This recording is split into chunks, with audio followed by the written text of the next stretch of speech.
and welcome to the Empath Awakening webinar. This is such a glorious conversation because the perspective of being an empath as a curse is so prevalent in today's world, and obviously it's a field and a realm that has very little scientific research and very little study actually given to it. So the information that we're relying on are from people's direct experiences. And I want to put a disclaimer that everything that I'm about to share with you tonight is my own personal philosophy, that I have been intuitively taught my healing art.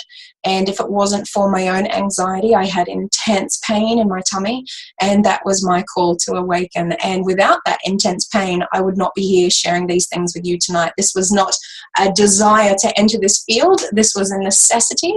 And really being called to accept and claim my gifts and heal my own heart has now led me into a career as a professional healer over the last 3 years. And what I have witnessed in that time has profoundly changed my perspective on being an empath, and that's what I want to expose. At the very beginning, let's really just welcome everyone here. It's so nice to see all of you. I know many of you are familiar with my work. Thank you so much for spending your full moon with me. And please, throughout this time, go ahead and ask me questions throughout, and I will not use any names. Someone has shared, do you suggest that we can heal even of physical diseases? I'm suffering from something that looks like an autoimmune disease. Oh, so I may get emotional tonight. But that's just Lysa. I feel like it's a wake-up call for me to become who I really am. And can you hear the wisdom in what Emma is expressing? She's kind of teetering on the edge. And absolutely, I want to convey my confidence in your capacity to heal that. And as you're suggesting, it's often our own illness that is actually inviting us to deepen into our own truth. So yes, I believe that we are all the master healers of our own lives. And in my journey, I really found that there were different people that supported me to remember sacred information. But a large amount of my journey has been self-healing and has been guided by the heavens. Many of you will be in contact with sacred guides, archangels, deities, gods, goddesses who are actually working with you to develop your healing abilities, develop your gifts, and support you to step into your truth and power. So please continue to ask me questions and let's dive in, because being an empath feels like a freaking curse. And I'm going to tell you what happened for me when I really realized that there was something freaky going on about me. I had incredible anxiety. And what that actually led me to was a binge eating frenzy. And that was really when I knew there was something wrong. And my experience at that time, I would have told you I felt intense pain in my tummy. I had no idea what that pain meant. And that pain was so deeply confusing that I would actually eat so much that I would cause a physical manifestation of pain that would supersede my awareness of my emotional pain in order to logically cognify why I was actually hurting. Now, that was my coping mechanism as I was awakening to my empathic gift, that the emotional pain I felt in my tummy was so alerting and so alarming that I would mask it with something that I could understand. Very, very common to experience physical pain and to have it go undiagnosed. I guess just a special note for anybody who has little children who are having tummy aches, that often empathic children will have a lot of tummy problems, digestive issues, and difficulties in that whole area, because this is where our emotions reside. So I was at the end of a series of breakups, and I knew that I was recreating the pain from my past. And I decided to move away because what had happened was I'd become such a profuse overgiver and a compulsive helper that I had about 400 friends, and I was devoted to serving and helping every one of them. Tell me in the comment section if you're a compulsive overhelper. Do you have a lot of friends that you're helping out? Do you have people that come to you for sage advice? Do you love to give? Do you love to serve? Do people seek you out on the street? Do they seek you out professionally? This is probably one of the easiest ways to know if you're an empath, because an empath can discern the needs of others, which means that we invariably end up serving the needs of others, which puts us in a position of overgiving. Now, I had been in a position of overgiving for my whole life, but it reached a crescendo in this year when I was about 23. And what I realized was that I was a compulsive overgiver, to the point of one night I had a friend come over. She sat on my bed and she spilled and gushed her life story for 4 hours. Has that happened to you?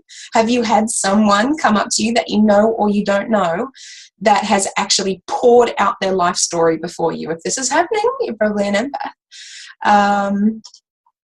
Yes, someone sharing that she was an overgiver and then she pushed everyone away. So that was exactly what I did next. So I'm chiming in with that person. Someone says on the street this morning again. Someone else is sharing, yes, have been all of my life, but now focusing on me and my family. So very wise beauties here. Overgiver, yes, I have a friend who does this often. Okay, everyone's like, yes, so many times. I was trying to heal and help all of my boyfriends and my friends. That is what I too was doing. Okay, so an empath has a capacity to discern the emotional needs of other people. We have the capacity to discern the truth within someone else. Now, what's really difficult is that because we are natural healers, our first inclination is to heal others. And that's where we begin. Unfortunately, what will happen is our efforts will be thwarted and resisted. Has your love and devotion to serve and help someone else to heal themselves actually been thrown back in your face? I personally was devoted to the healing of my own parents for the first 17 years of my life.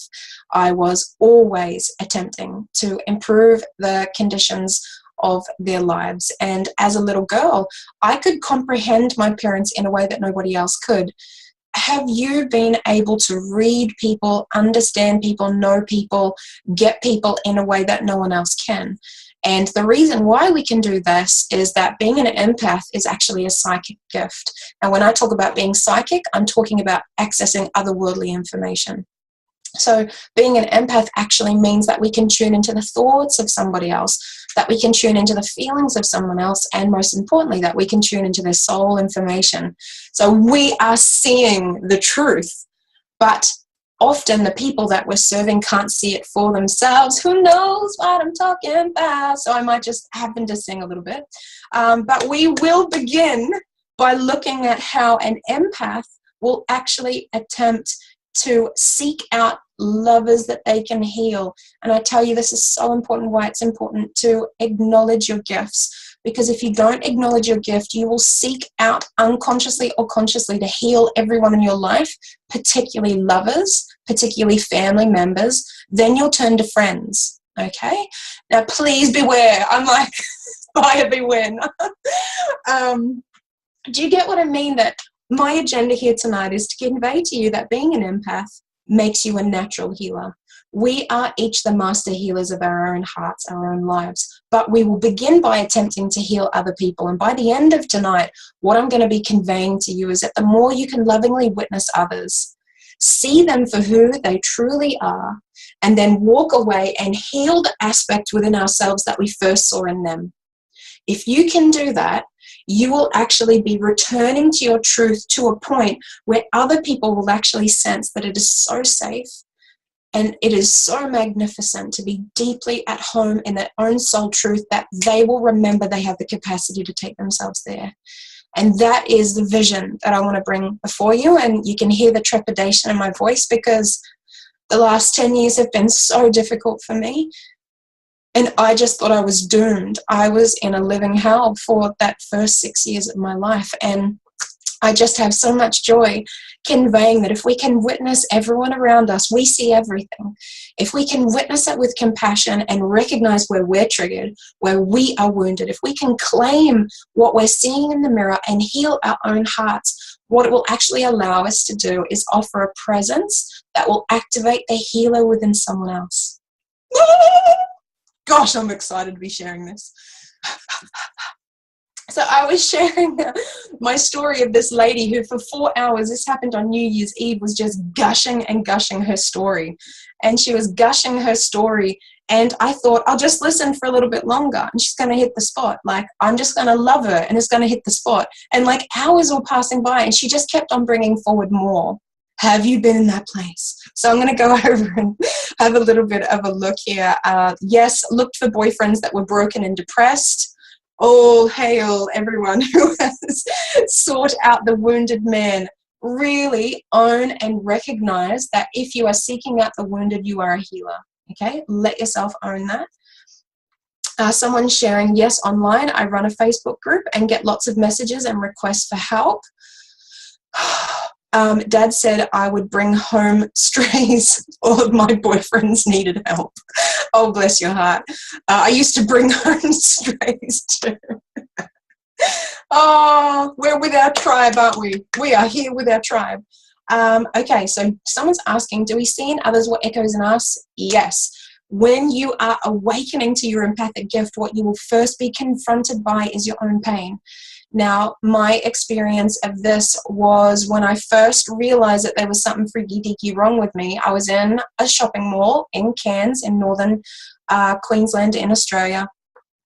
And this freaky thing happened where I was hearing other people's thoughts in my mind. Now, we have our own dialogue, but what was concerning for me was that I was watching people and I was watching what they were purchasing, and I heard the conversation they were having with themselves about what they were purchasing. Now, I can't remember the exact dialogue, but I knew it was not mine because it was originating around a context that I wasn't involved in, that I was just witnessing.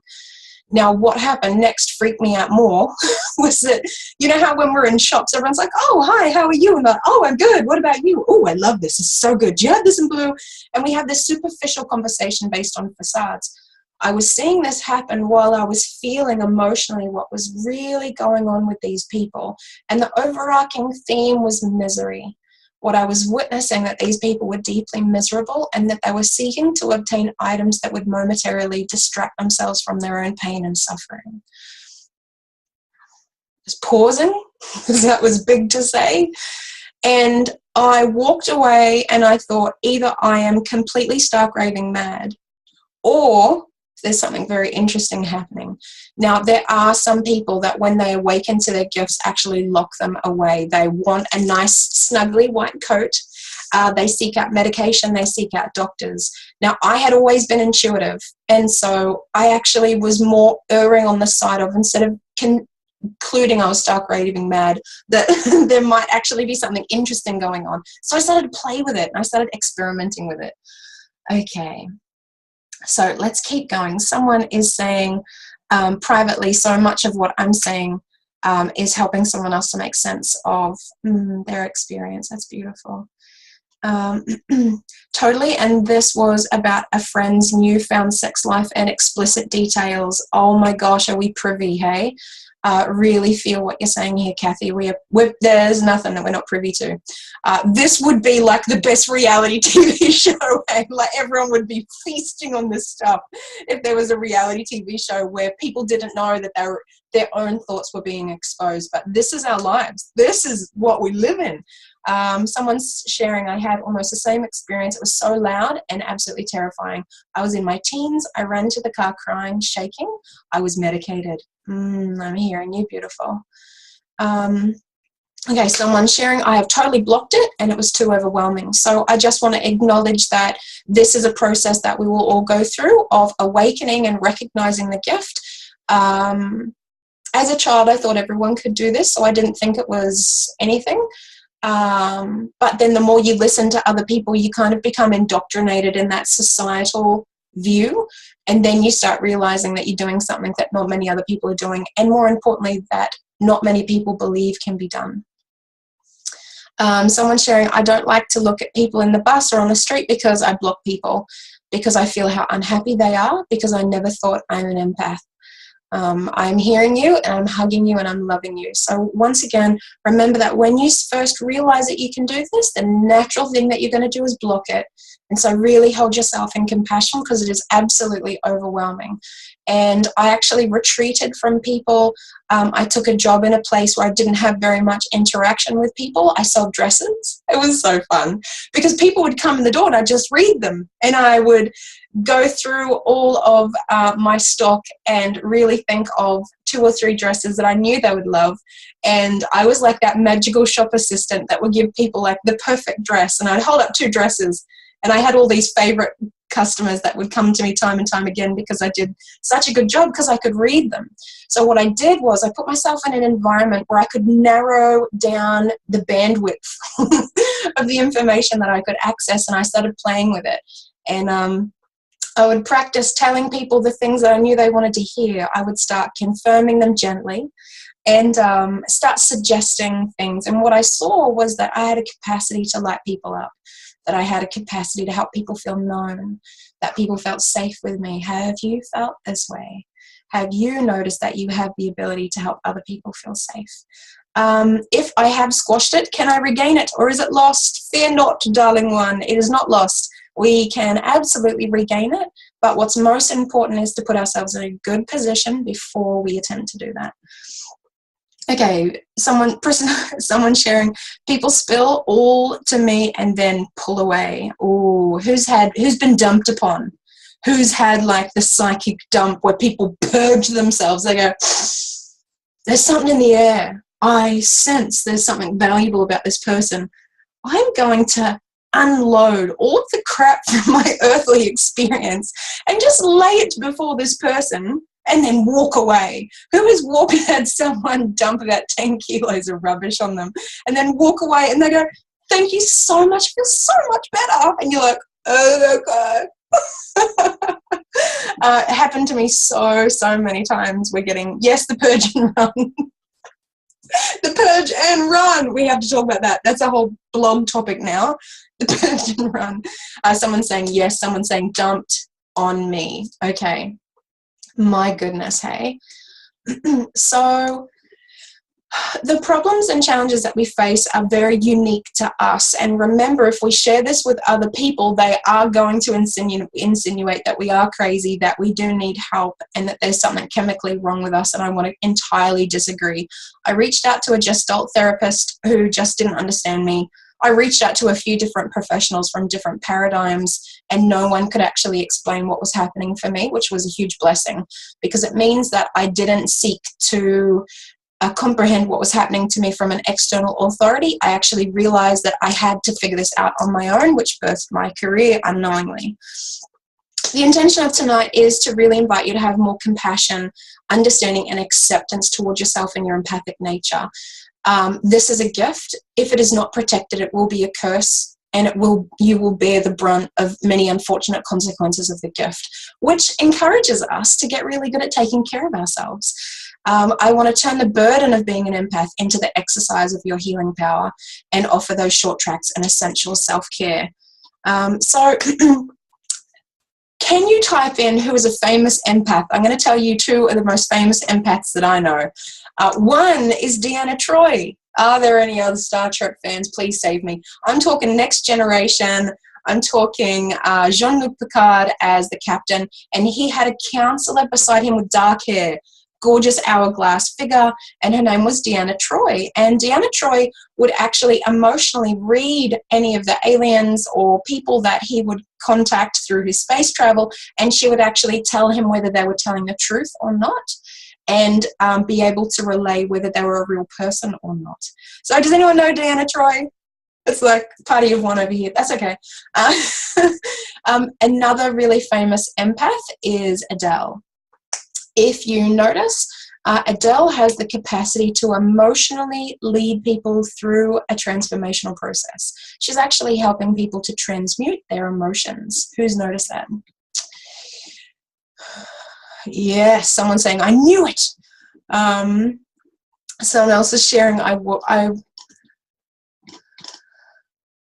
yes, I just started watching Star Trek this week. Awesome. Check out Deanna Troi. It's so good watching her. Someone sharing, yes, she has noticed this about Adele. Yes, Adele is probably the most prominent person that I could pinpoint who's totally rocking her empath power. So yes, we have the capacity to discern whether people are telling the truth or not. And yes, we actually have the capacity to influence the emotional state of others. How we actually do that is we actually pick an emotional state that's at a higher calibration than those before us. What you'll probably tend to feel, because we're also privy to emotion, is that emotion has different levels of strength. And when I talk about strength, I'm talking about a calibration of truth or power. So when we're actually in some of the lower realms of emotion, they're very disturbing, and they create a lot of volatility, and they're very harsh, a very harsh energy. But the higher we move up, the purer that energy becomes and the more powerful. So holding the emotional intention of acceptance is a very powerful place. And this is powerful so empaths will always work in careers around people.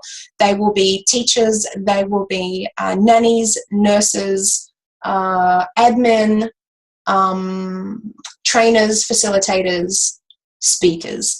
Empaths will always work with people because that's our forte. And so anytime that we're interacting with other people, if we maintain an emotional strength, strong point that's higher than the emotional calibration of everyone else around us, you will have the capacity to lead them into that emotion. Now, obviously, this is vital, because if we don't emotionally lead people where we want them to be, say, calm, centered, grounded, honest, accepting, we will follow their sweet. Tell me, has this happened to you? Have you been emotionally sucked in to the emotional intention of someone else, say to cause conflict or to complain or just to bring you down? That when people hold that unconscious emotional intention, if we're not holding ourselves at a higher point, we will be pulled in.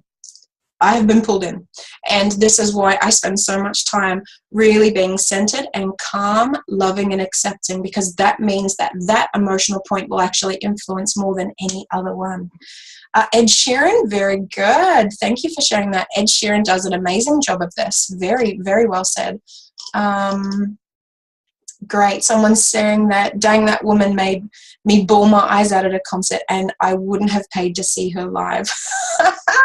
She's got this sneaky thing. She's like, by the way, you're going to be totally transmuting all of your own pain from the past in my concert. I think that's why we wanted the big glasses, hey, for her concert. Someone is sharing, gosh, imagine if our justice system were full of empaths. Hello. Yes.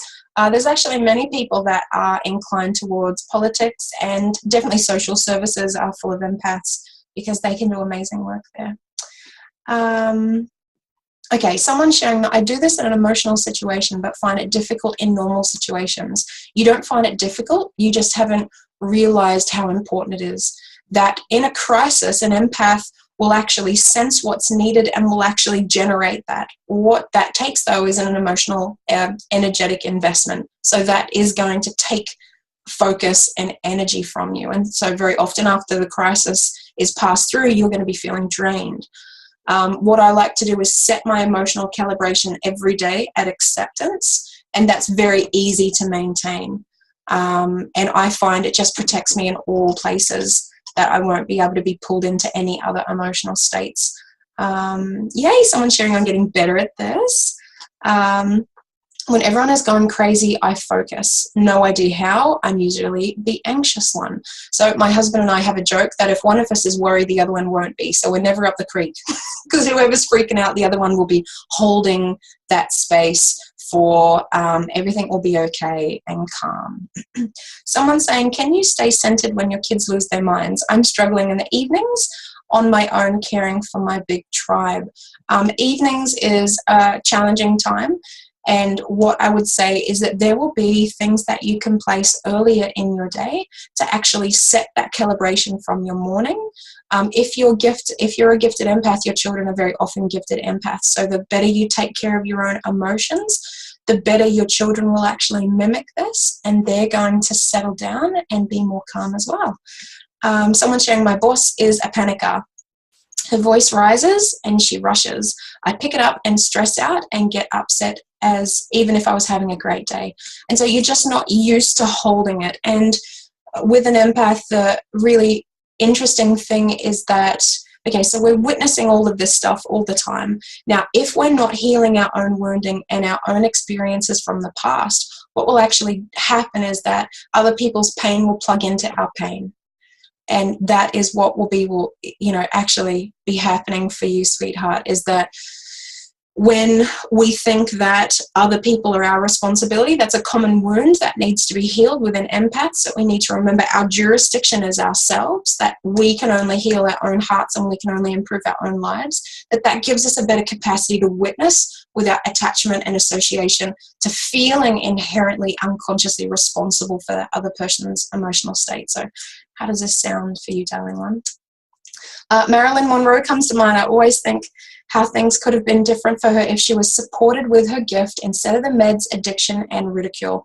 So, so true. And, I really know that in a lot of the mental health care institutions are some of the most gifted people on the planet. My heart really goes out to them. And all I can do is stick with my own jurisdiction and do my very best. And I feel very privileged to be connecting with you all tonight. And I hope that as we acknowledge and honor our gifts, we can be a real influence for good in this world. That is what I know. I'm not going to try and do anything on my own. I'm just going to man my own fort. And then I trust and know that we can all do that together and truly make a big difference. Okay, so let's talk about some of the biggest challenges of being an empath and how we can get through that, and just continue to ask any questions that are coming up. Number one is emotional confusion, that you don't know what is mine and what is someone else's. And that is probably one of the first things that you're going to hit up against. And what is so, so important is to remember that we need to be really connected to our own inner emotional world. Now, remember, if we're an awakening empath and we have emotional pain from our own wounding, we are actually going to ignore our own emotional world.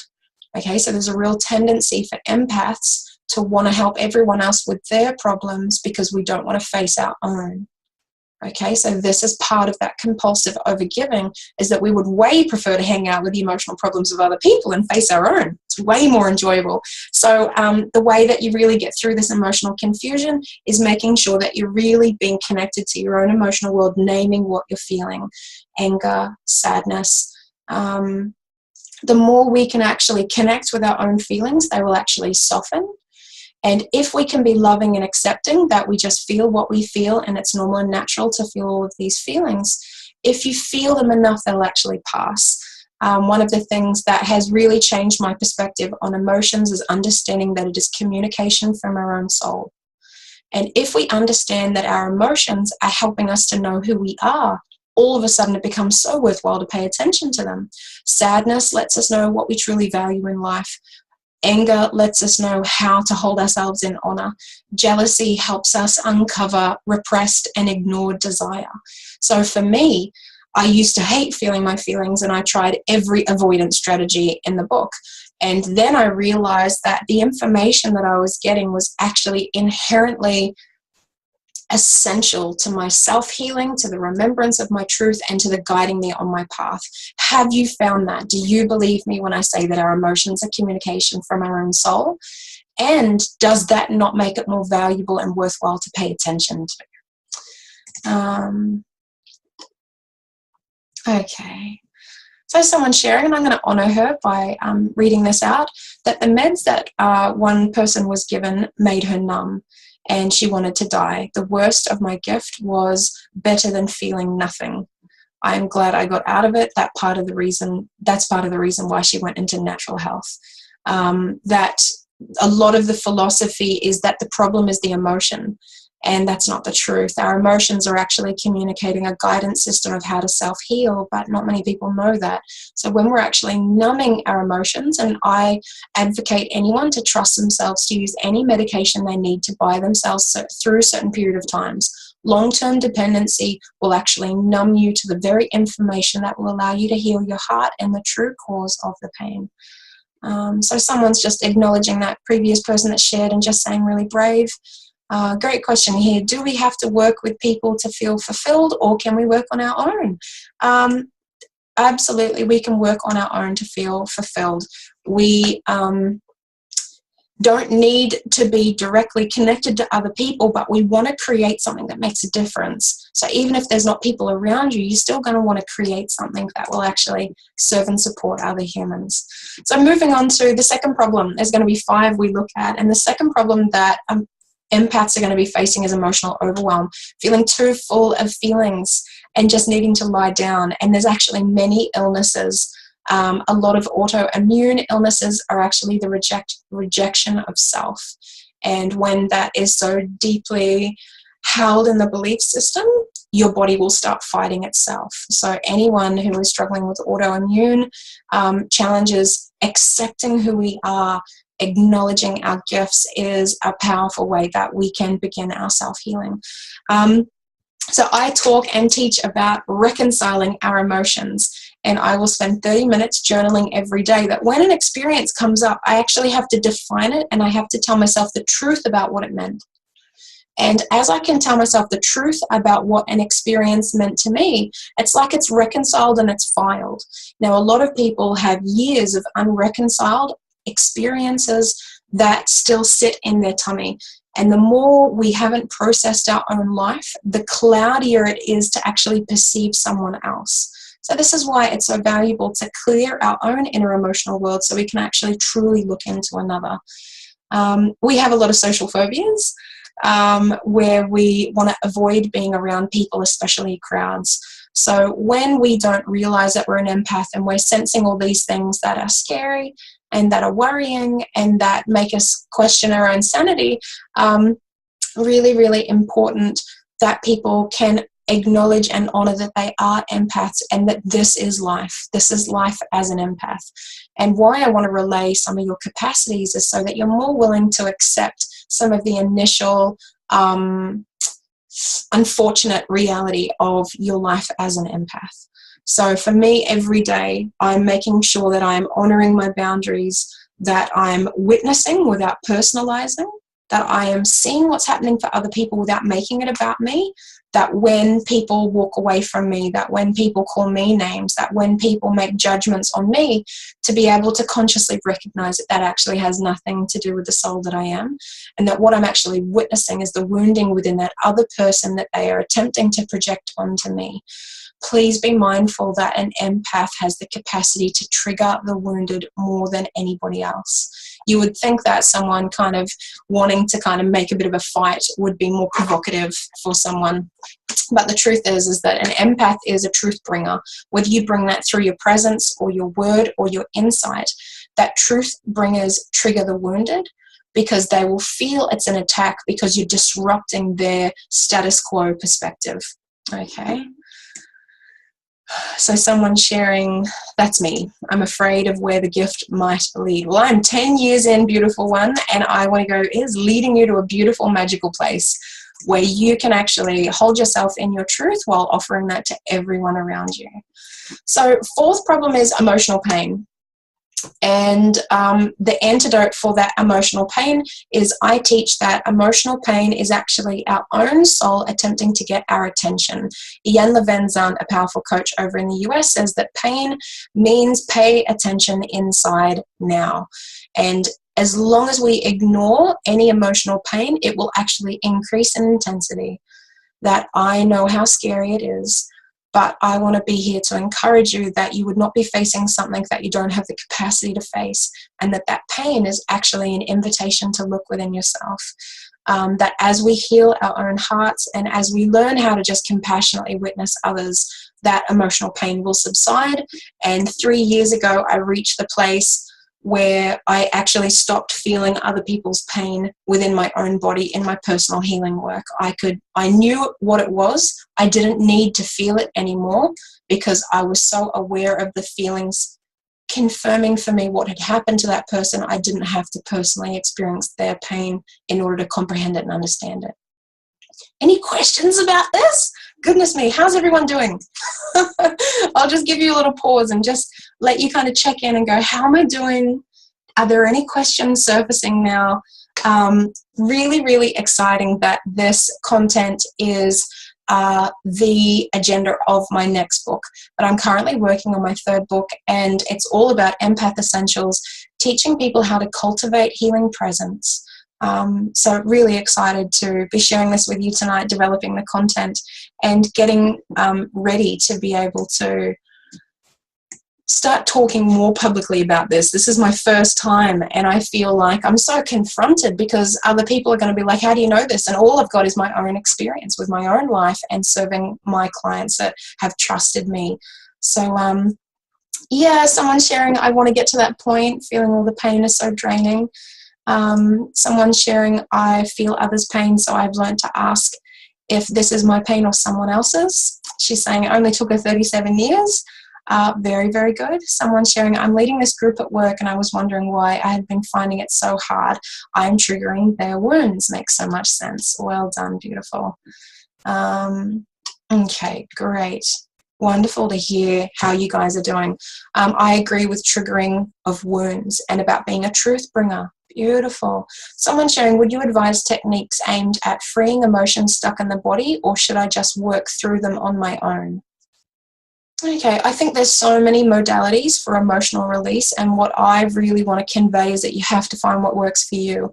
That some people do energy clearing and they will be able to see results. Some people have talismans, some people have rituals, some people do EFT, some people will actually have a professional healer that actually allows them to be heard and witnessed and acknowledge the emotion.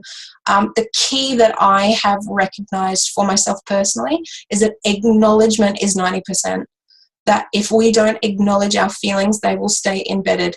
And so some of the modalities that, you know, clicking and just doing stuff to the energy field, sometimes I find core wounding doesn't get touched in that way because it's our responsibility to acknowledge our own suffering so that we can bring ourselves home to the truth of who we really are. So great questions that you guys are bringing forward. I'm loving it. Last one of the biggest challenges that we're going to face as empaths is despondency. And if you've reached a point in your life where you're laying on your bed and you go, I just don't care anymore, and I actually don't want to deal with any of this, then you have reached that stage. Congratulations. It is a stage that we will all reach. And where it takes us is it takes us to realizing our own jurisdiction, that any time we're attempting to help or heal anyone outside of ourselves more than ourselves, we are in a state of dishonor, disrespect, and self-sabotage. Our responsibility is to use our gifts to heal our own heart. And I love the noble intention to want to be able to heal others. But if you are not devoted to healing your own heart, you're actually not being of true service. Just be compassionate with me as I'm finding my words, because I'm aware how harsh this sounds. And I think this is why I don't talk about it, because I'm so afraid of offending people because I'm an empath and I care how everyone feels.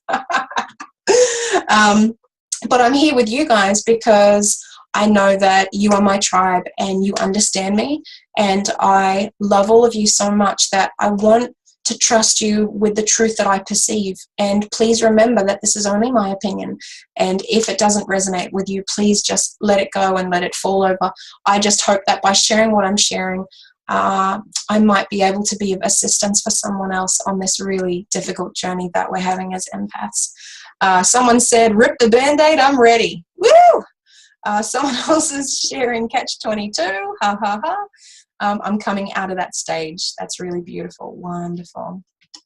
Oh, great. I'm so grateful that you guys are just telling me how you're feeling on the other end. That's really, really lovely for me. So the purpose of your empathic gift is actually to acknowledge the suffering in others. So there's a certain personality that you're going to encounter that I lovingly call the woe is me. And the woe is me is actually stuck in a position where they're blind to the purpose of their pain and where they only perceive suffering, and they're convinced that by complaining profusely enough about their pain, it will somehow stop showing up in their lives. Unfortunately, they are energetically devoted to perpetuating the story, which only allows it to elongate further. So if you happen to encounter one of these people, which is very common for an empath to do, one of my favorite things to say is that I see how much you've suffered. And what's very interesting is that they will probably reject that comment, but it will confuse them, and they'll either stop or they'll start explaining why they haven't actually suffered, and they'll backtrack. But it's very, very fun to actually have something up our sleeves when that is happening. Someone sharing that they have one that comes to her every day. Oh, I'm hugging you. I'm hugging you. Someone sharing, I feel I am trying to heal my kids' emotions and the hard time they are sometimes having out in their daily life, but I forget to start filling myself up and I'm exhausted and not helping them well. And I really honor the purity and the honesty in this, and I can really feel you unfurling into this realization that the greatest gift we can give to those around us is actually fulfilling our own needs. That's where an empath fully kicks into their own power, that I have a strong need to be heard, to be recognized and acknowledged. I actually take responsibility for that and profusely give it to myself. It also makes me very, very good at professionally offering that to my clients because I'm deeply, deeply invested in that same process. So we can't actually support anyone else with something that we're not healing or working on for ourselves. This is how I got here. This is how I actually was led by necessity to heal my own heart, because I saw that my clients were a direct correlation with the wounding that I had not yet healed. I remember a stage when I was working in binge eating recovery, and a lot of those clients were struggling with control issues. And what I humbly admitted to myself was that my own control drama was preventing me from truly serving them. And if you're anything like me and this has happened to you, it cracks your soul open. And when you can acknowledge that you are actually calling forward people that are mirroring your own pain, your own suffering, your own challenges, and that our desire to help them is actually not going to be fulfilled unless we fully show up and help ourselves. So I used that as my motivation, and I actually saw their control dramas and trained myself to flow and allow, to surrender and release, surrender and release, and surrender and release. And I've made it my little ditty because, you know, that they're the people that are drawn to me, and that is what I need to work on, and it's what they need to work on. So what I'm saying is that I am a professional healer, but an empath is a natural healer. And the more you heal your own wounded patterns and your areas where you're imbalanced, your presence will actually convey that more powerfully than your words. So for this beautiful one who's talking about her children, I would say use your love for your children to motivate you to show up for yourself in a way that you haven't before, in order to be able to give back to them in the way that you desire. Okay, someone is sharing, I have rejected the woe is me friends. Now they befriend my sister, and the stories they are relaying to me and their association in her company brings them into my company. Sigh. They're tracking you down, darling. Helping others is easier because looking at my wounds is an overwhelming ocean. Yes to saying what is true. I really honor this person for sharing what's true. It's just so beautiful, and I really, really love that what we're really here to do is we're really here to actually offer to ourselves what we want for everyone else. That I preferred to try and give to everyone else what I saw they needed. And what I realized the trick was is to give that to myself, activating their capacity to give it to themselves if that's what they want. So we are here to acknowledge suffering. We're here to remind others of the truth of who they are, and we are here to perceive the truth in another. What I started noticing when I came out as a professional healer was that I was attracting a lot of people who suffered alone and in silence. Whether I'm not going to go into that suffering, but I witnessed all kinds of suffering, and the biggest wounding associated with that suffering was that that person told themselves that it never actually happened. Okay, I just want to make a bit of space for that. That one of the biggest wounds is that we don't acknowledge our own suffering, and when we don't acknowledge our own suffering, the consequences of that suffering look like deficits in our character or our identity or our personality. Okay, do you see what I'm saying? That the consequence of the wound, we then make out that we are deficient and we are wrong and we are broken because we're not acknowledging the suffering that actually gave birth to those tendencies and those self-protection mechanisms. So what I noticed was that as I was feeling into these people, I would go, I'm sensing that this happened to you. And they would go, oh yeah, but you know, it didn't matter that my parents divorced when I was 3 because You know, a lot of people get separated, and that's just how it was. And so we intellectually disregard the reality of our suffering. And that is actually a pivotal aspect of wounding. So as we can actually acknowledge the suffering in others, that is actually a powerful way to support them in their own healing. So someone's asking, how do we acknowledge our suffering without becoming a woe is me? So it's important to tell yourself the truth. And when we're lost in our story, we actually go over and over. My mummy didn't love me. No one likes me. I'm going to be left alone was my story over and over and over and over. When I went, Lysa, you felt unloved by the one person that you thought you could expect to love you. And then flip that suffering into your purpose, which activated my ability to truly realize the value of love because of my deficit in receiving that, which birthed my capacity to love anyone in my presence. That suffering birthed my purpose. Until we integrate and acknowledge that what we passed through actually cultivated our gifts, refined our soul, and grew our own capacity, it will remain a woe is me story. When it's integrated from the perspective of, I'm so grateful that that happened because of who it has made me into, that's when we've stepped out of it. So someone's sharing, I denied I had issues for years until I nearly exploded. I hear you. My personality was becoming more and more socially awkward. We just can't hide it. We can't hide the wounding. So I want to relay my belief that an empath will first contact with a field of emotional pain. And what I realized that the more I paid attention to what I could feel and sense in others, past the pain was actually their heart's desires, their spiritual gifts, their soul purpose. And I've realized now that an empath does have the ability to access the soul level information of anyone. Is that not good news? May I be the heralder of good news. Have you known that you can access information about a person's true character, about what they really desire? Have you found yourself reminding someone of who they really are?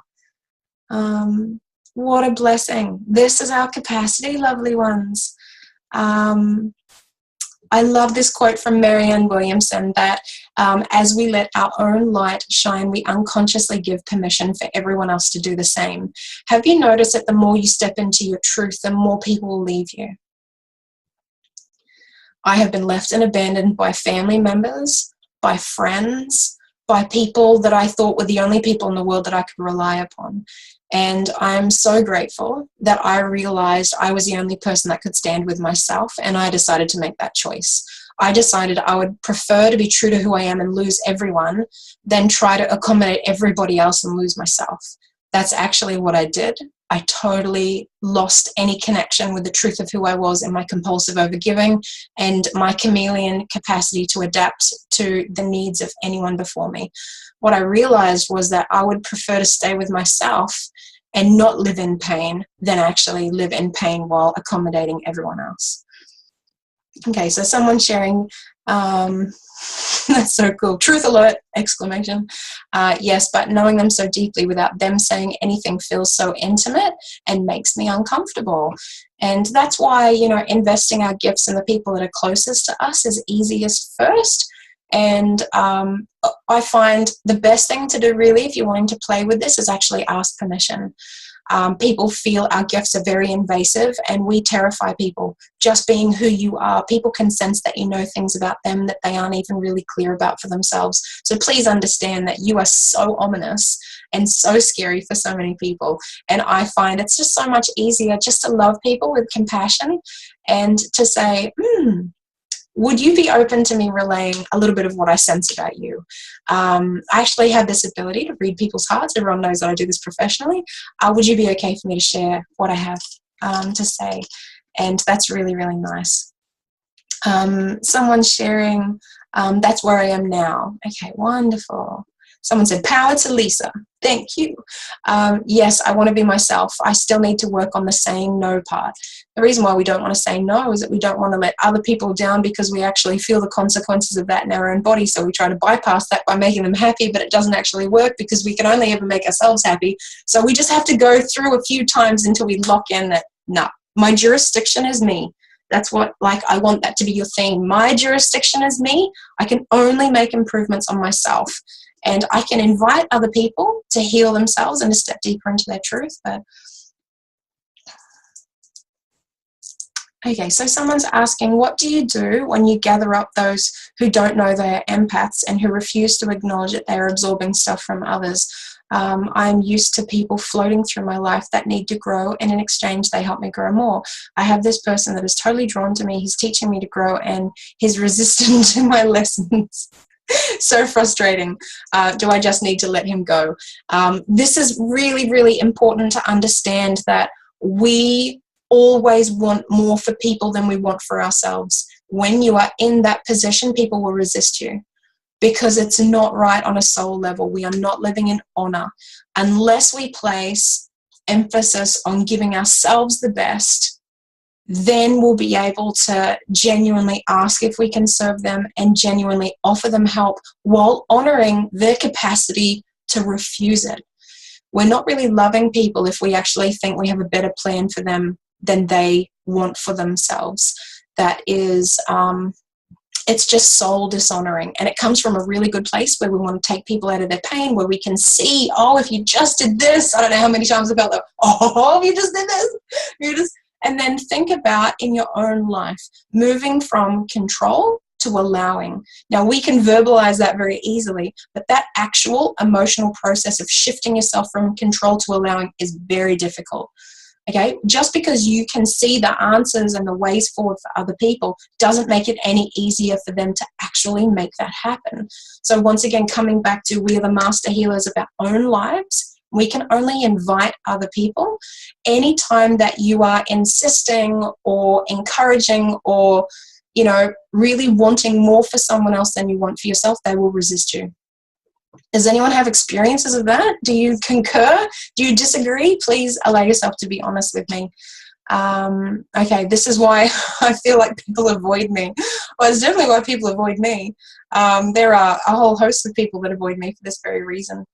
Someone sharing, I terrify people. My husband told me that. Though he thinks I'm lovely. We will absolutely trigger people, no doubt. I smile to myself when I'm around others as I know what they are about. People just think I'm happy. You cheeky monkey, that's so sweet.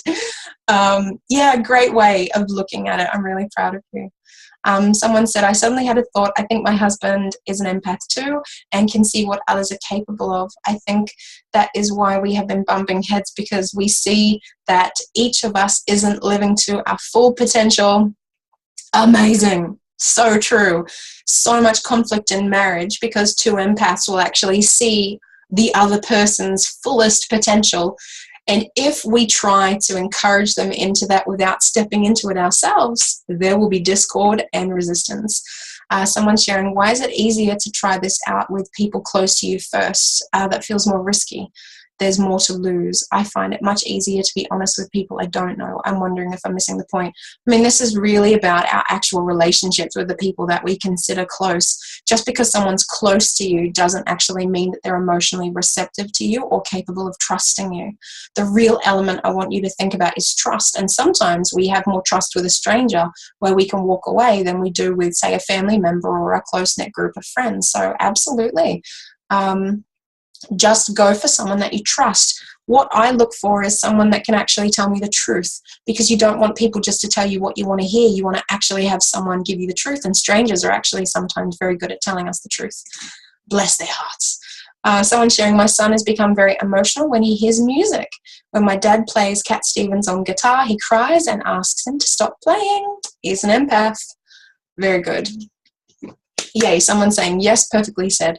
I had such revelation when you taught me that the reason I get so frustrated or upset by people is actually something I need to work on myself. I go, this is like, if you're an empath, this is the glory of it, is you are walking around looking in the mirror every day. Whether it's your husband or your child or a co-worker, you are looking in the mirror. And the sooner you can claim that, the faster your self-healing will become. Because any time that we attempt to change, control, adapt someone outside of us, we are dishonoring their soul and they will retaliate in one way, shape, or another. so, so important to just claim the reflection and just go, I see you, Lysa, and I love you so much. We're going to work on this. And I love it that my clientele will go through themes and I go, oh yes, hello, Lysa. Let's talk about this today and let's look at it. And what I find is that until I shift myself, my clients don't shift. So I'm bloody motivated, shall we say. Someone saying that makes sense. Awesome. I'm so in that place right now with my husband. Time to step further into my truth. Yes. And remember, jurisdiction is us and us alone. I tend to know the best way to give people advice, the best way to make them take it on board. Feels like I'm manipulating them, so I often stay silent. So now we're getting into shadow work, because true leadership is actually not possible without manipulation. That manipulation is the shadow side, and leadership is actually the light side, and they are two halves of the one whole. I am a master manipulator, and I lovingly do that in the exact same way that you do. My clients often tell me that the way that I bring information forward and guide them, it just makes it so easy for them to receive and action. So this is the hallmark of a really powerful healer. I used to try and fix everyone. Now I honor myself in the first instance.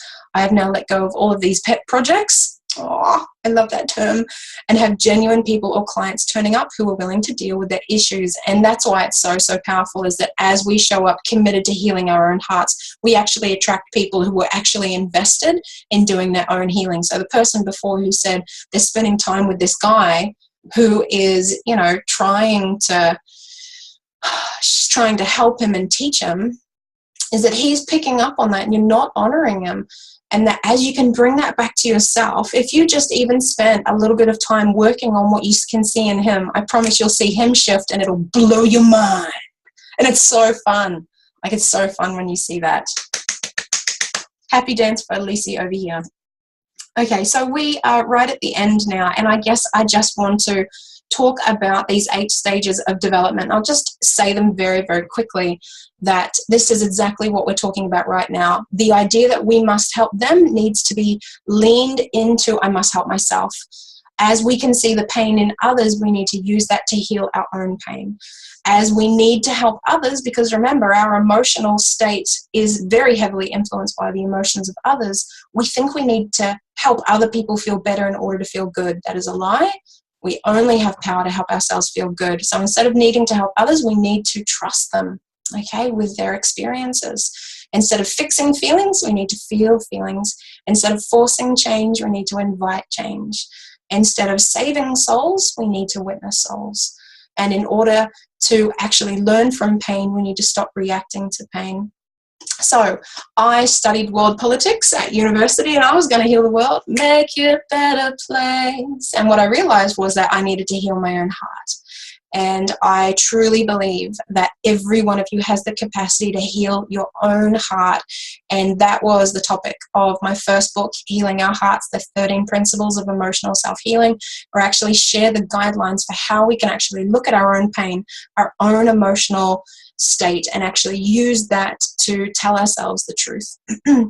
So I just want to emphasize my belief that there is an infinity approach that I like to give for offering compassionate, healing presence. That for me is the pinnacle of empath development. When you have a presence that actually conveys that exactly what Marianne Williamson is talking about, that as we live true to our own light, we unconsciously, okay, give permission for other people to do the same. You don't even need to verbalize that just being near you, people are going to realize and remember that they can come home to their truth. In order to get to that place, there's a 2-step process that continues to infinitum, and that is witnessing with compassion, not feeling responsible, not trying to fix, not trying to change. Witnessing with compassion, and then walking away and healing the aspects we witness within ourselves. And then coming back to another person and witnessing with compassion without trying to affect any change, and then actually come back and heal that aspect in our own hearts. And the best example of this that we know of is the story of Kuan Yin, who actually was able to devote her own life to healing her own heart and stepping into her own truth and magnificence. Now, as she was ascending up into heaven, what she recognized was she saw the suffering of everyone else below on earth. She actually chose to descend and to sit in loving compassion, not doing anything, because her presence was conveying the truth that everyone before her had the capacity to shift into the state that she had attained for herself. And that for me just moves me beyond anything, like the life that I've lived and the years that I spent trying to help everyone else. I just know that this is possible. And I am so joyful. So that is all the content I'm going to convey. And I just really want to thank you all for being here on a full moon. And I want to open up question and answer time now, because I know some of what I've shared is very provocative. And I really, really thank you for listening to me.